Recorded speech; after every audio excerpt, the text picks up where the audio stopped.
Hi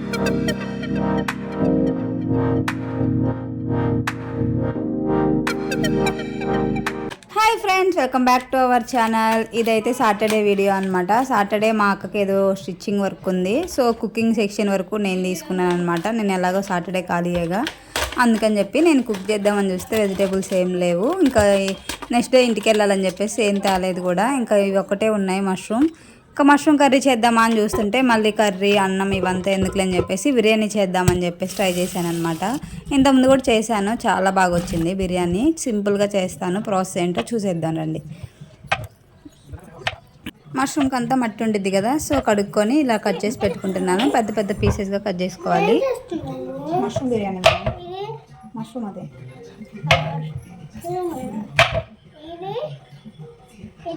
అది కూడా తెలీదా నీకు? దొంగ తెలుసు మరి.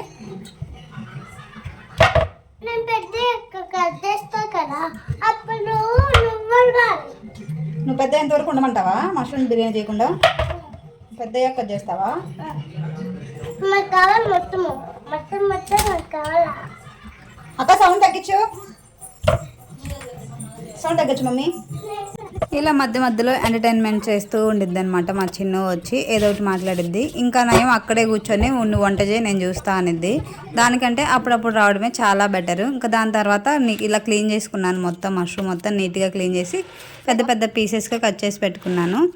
తర్వాత కావాల్సిన 2 ఆనియన్స్ తీసుకున్నాను, ఎందుకంటే ఒకటి ఫ్రైడ్ ఆనియన్స్ కోసం, ఒకటి బిర్యానీలోకి వేయడానికి.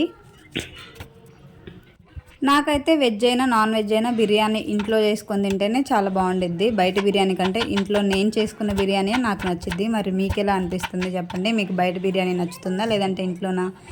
ఈ ఆనియన్ అయితే నన్ను ఏడిపించేస్తుంది. అసలే ఈ సమ్మర్లో కిచెన్లో ఉండి వంట చేయడం అంటే పెద్ద టాస్కే అని చెప్పాలి. చెమట పోస్తూ ఉండిద్ది ఒక పక్క.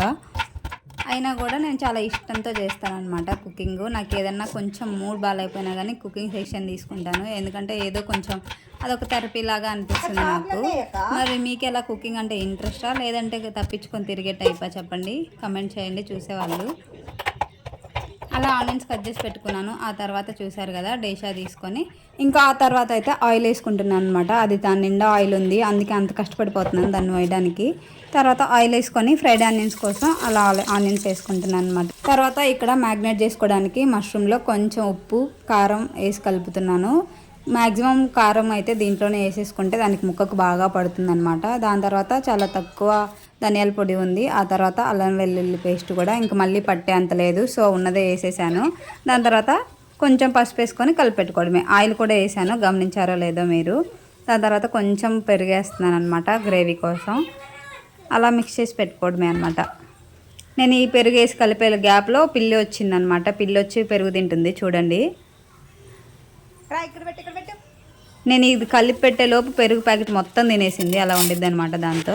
దాని తర్వాత ఇక్కడ బిర్యానీ కోసం అని చెప్పేసి రైస్ కడిగి పెడుతున్నాను. నేనైతే 3 కప్స్ బాస్మతి రైస్ వేసాను. నాకు బాస్మతి రైస్ అయితేనే కొంచెం మంచిగా అనిపిస్తుంది అనమాట టేస్ట్, అందుకని ఎక్కువగా వేసాను అనమాట. 1 కప్ వచ్చేసి నార్మల్ రైస్ వేసాను అంతే.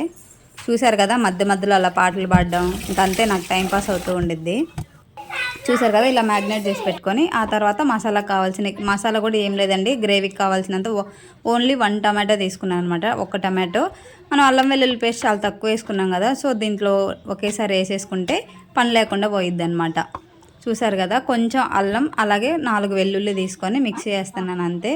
గ్రేవీ కోసం ఒక 4 జీడిపప్పు చాలు, ఇంకా అంతకంటే ఎక్కువ అవసరం లేదు. అది మిక్సీ అయిపోయింది, మిక్సీ పట్టేశాను. దాని తర్వాత సేమ్ అదే ఆయిల్లో మళ్ళీ మనం ఫ్రైడ్ ఆనియన్స్కి ఒక కడాయి ఇలా అవసరం లేదు, సేమ్ అదే కడాయిలో అదే ఆయిల్లో కొంచెం గీ వేసుకొని మసాలాలు వేసుకుంటున్నాను అనమాట. ఏం లేదు, బిర్యానీ ఆకు, చెక్క లవంగ్, తర్వాత కొంచెం పువ్వు ఉండిద్ది కదా అదేంటో నాకు తెలియదు పర్టికులర్గా నేమ్ అయితే. ఆ తర్వాత ఆనియన్స్, కొంచెం జీడిపప్పు ఉంటే నాకు ఆ ఫ్లేవర్ నచ్చుతుంది, అందుకని చెప్పి జీడిపప్పు, కరివేపాకు, పచ్చిమిర్చి 2 పచ్చిమిర్చి వేసుకుంటున్నాను ఫ్లేవర్ కోసం అంతే, ఎక్కువ వేసుకోవద్దు. చూసారు కదా అవి వేగిపోతూ ఉన్నాయన్నమాట. కొంచెం పసుపు వేసాను అంతే, అది స్కిప్ అయింది అనుకుంటా మేబీ. అది కొంచెం మంచిగా మగ్గిపోవాలి. ఆ తర్వాత మనం మిక్సీ పట్టి పెట్టుకున్నాం కదా గ్రేవీ కోసం, ఆ గ్రేవీ కోసం ఏదైతే పట్టామో అది దాంట్లో వేసి కలుపుకోవడమే. కొంచెం ఉడకనివ్వాలన్నమాట, ఎందుకంటే దాంట్లో అల్లం వెల్లుల్లి కూడా ఉంది కదా, ఆ స్మెల్ పోయేంత వరకు ఉడకనివ్వాలి. ఇంకా ఎవరికైనా ఏదైనా ట్రై చేసి వంటకం చూపించాలంటే మీకు కమెంట్ చేయండి, ట్రై చేస్తాను ఖచ్చితంగా. కానీ సింపుల్గా కొంచెం నేను చేయగలిగేలా అయితే చేస్తాను, ఇంకా పెద్ద పెద్దవి అంటే మన వల్ల కాదు. కమెంట్ చేయండి ఎవరికైనా ఏదైనా ట్రై చేసి చెప్పండి అని వాళ్ళు ఎవరైనా ఉంటే.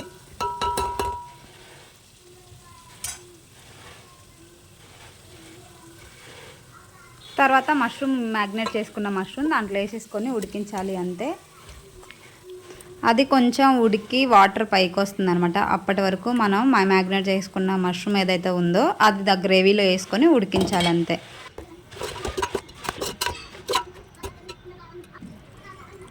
కొంచెం చూడండి వాటర్ పైకి వచ్చింది కదా, వాటర్ పైకి వచ్చాక మనకు కొంచెం కారం తగినంత కారం వేసుకోవాలి, ఎందుకంటే ఆల్రెడీ మ్యాగ్నెట్లో వేసుకున్నాం కదా, సో కొంచెం కారం వేసుకోవాలి. దాని తర్వాత బిర్యానీ కోసం పక్కన ఇలా రైస్ పెడుతున్నాను. ఏం లేదు, సేమ్ దాంట్లో ఏదైతే మసాలాలు వేసామో అవే మసాలాలు, కొంచెం కొత్తిమీర వేసి నిమ్మరసం పిండాను అంతే. దాని తర్వాత ఫ్రైడ్ ఆనియన్స్ పక్కన పెట్టాం కదా, అవి దీంట్లో తీసేసి దీంట్లో వేస్తున్నాం అనమాట. మసాలా వేసేటప్పుడు క్లిప్ మిస్ అయింది, అందుకని చూపిస్తున్నాను. ఏం లేదు, కొంచెం ధనియా పొడి, కొంచెం గరం మసాలా, బిర్యానీ మసాలా అంతే. ఇక్కడైతే కొత్తిమీర, కొంచెం పుదీనా, ఎందుకంటే లేవు ఇంట్లో చెప్పాను కదా, అందుకని చెప్పి ఉన్నంతలో వేస్తున్నాను అనమాట. తర్వాత కసూరి మేతి వేసుకోండి, టేస్ట్ చాలా బాగుంటుంది ఆ ఫ్లేవర్ అయితే. ఇంకా రైస్ కూడా 70% అయితే ఉడికిపోయింది. ఆ రైస్ని తీసుకొచ్చి ఇంకా ఇందులో కర్రీలో వేసేయడమే అనమాట. దమ్ బిర్యానీ చేస్తున్నాను నేనైతే. మా అక్కకైతే పులావ్ లాగా ఇష్టం, కానీ నాకు దమ్ తింటేనే ఆ బిర్యానీ తిన్న సాటిస్ఫాక్షన్ వస్తుందన్నమాట. అందుకని నాకు నచ్చినట్టుగా ఇలా దమ్ బిర్యానీ చేస్తున్నాను. ఏం లేదు, రైస్ అంతా దాంట్లో వేసేసుకోవడమే. తర్వాత పైన ఫ్రైడ్ ఆనియన్స్ కొంచెం గీయాలి. నేనైతే ధనియాల పొడి కూడా కొంచెం వేస్తున్నాను అనమాట, ఎందుకంటే పైన మరీ చప్పగా ఉండకూడదు కదా, అందుకని. రైస్ ఉడికించేటప్పుడే దాంట్లో కొంచెం లెమన్ వాటర్ కొంచెం వేస్తాం కదా, దాంతోపాటు సాల్ట్ కూడా వేసుకోండి, అప్పుడే రైస్ ఫ్లేవర్ తెలుస్తుంది, లేదంటే చప్పగా ఉంటుంది, అసలు మర్చిపోద్ది అయితే. ఇంకా అయిపోయింది అంతే, దమ్ పెట్టేస్తున్నాను. మామూలుగా అయితే కింద దోస పెంకు లేదా అలా ఏదైనా పెడతారు, నాకు అంత అవసరం అనిపించలేదు, ఎందుకంటే వాటర్ ఉన్నాయి కదా కర్రీలో, సో అందుకని అలాగే పెట్టేశాను. ఆలోగా రైతా చేశాను దాని కాంబినేషన్.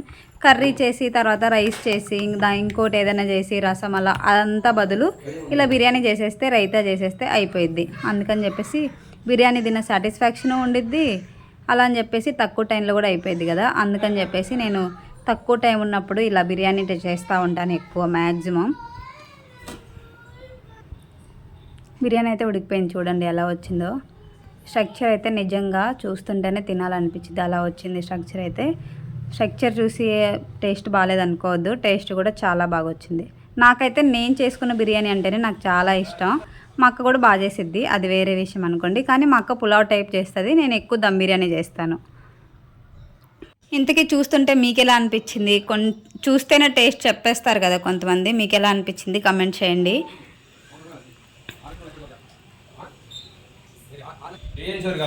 ఇక్కడ మా వాళ్ళిద్దరు కొట్టుకుంటూ ఉంటారు కదా, అంతే. ఇంకా వాళ్ళ డాడీ చిన్ను ఎప్పుడు ఏమంటారు శత్రువుల్లాగా కొట్టుకుంటానే ఉంటారు, ఏడ్పించుకుంటానే ఉంటారు అనమాట. వాళ్ళకి అదొక టైంపాస్, అది చూసి మేము ఎంటర్టైన్ ఫీల్ అవుతాం అనమాట.